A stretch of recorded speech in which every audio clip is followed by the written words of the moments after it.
Kalau tips memilih jurusan gitu ya, yang pertama berawal dari kesukaan kita apa. Sebenarnya dari sana kita sukanya apa, itu kita cari jurusan-jurusan yang terkait. Tapi hati-hati, jurusan-jurusan terkait juga kita harus lihat lebih detail gitu. Sebenarnya mereka mengerjakan apa sih gitu, ke depannya seperti apa.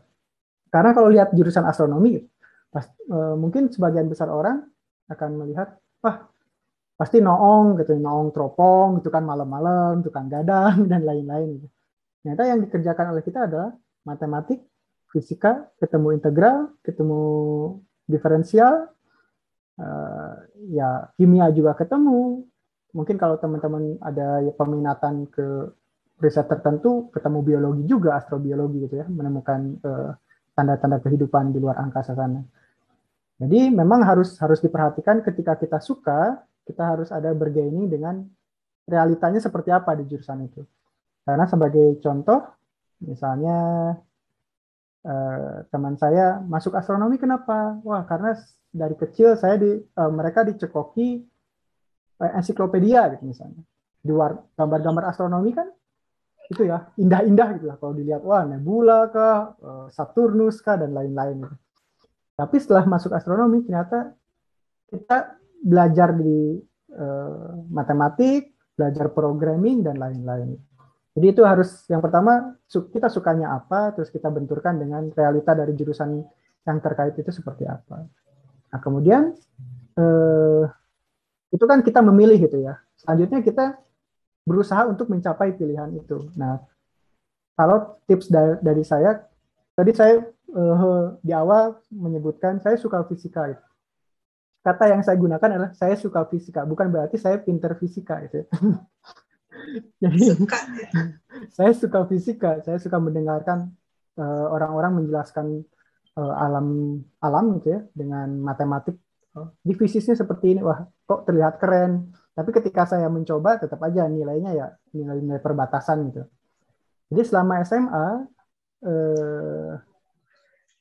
sebenarnya nilai-nilai dari uh, bukan mata pelajaran yang bersangkutan dengan jurusan yang akan saya ambil itu sebenarnya saya nilainya perbatasan gitu ya, perbatasan lulus. Kalau lulusnya 65 ya 65, 67 lah gitu ya, perbatasan. Tapi ingat teman-teman bahwa di sana teman-teman itu ketika sudah menyadari hal seperti saya gitu ya, ingin mengambil jurusan tertentu apalagi dengan kompetitor yang begitu banyak atau kompetisinya sangat ketat, nah teman-teman harus punya strategi. Yang saya lakukan adalah saat itu kompetisi yang paling ketat masuk perguruan tinggi adalah senam PTN pada tahun saya, nggak tahu tahun sekarang. Tahun saya itu tahun 2008 senam PTN. Jadi dari kelas 1 saya tuh sudah mulai nyicil soal-soal senam PTN. Sudah mulai nyicil karena menyadari saya tidak bisa belajar semalam seperti Sangkuriang jadi gitu ya. Bandung Bondowoso jadi. Jadi saya menyadari saya harus spend waktu yang begitu panjang untuk bisa memahami hal-hal tersebut. Jadi yang saya lakukan adalah saya berstrategi gitu, dari awal bagaimana jika saya ingin memasuki kampus tertentu yang kompetisinya sangat ketat, maka saya harus belajar sedari awal. Dan itu ya dipetakan saja, misalnya ini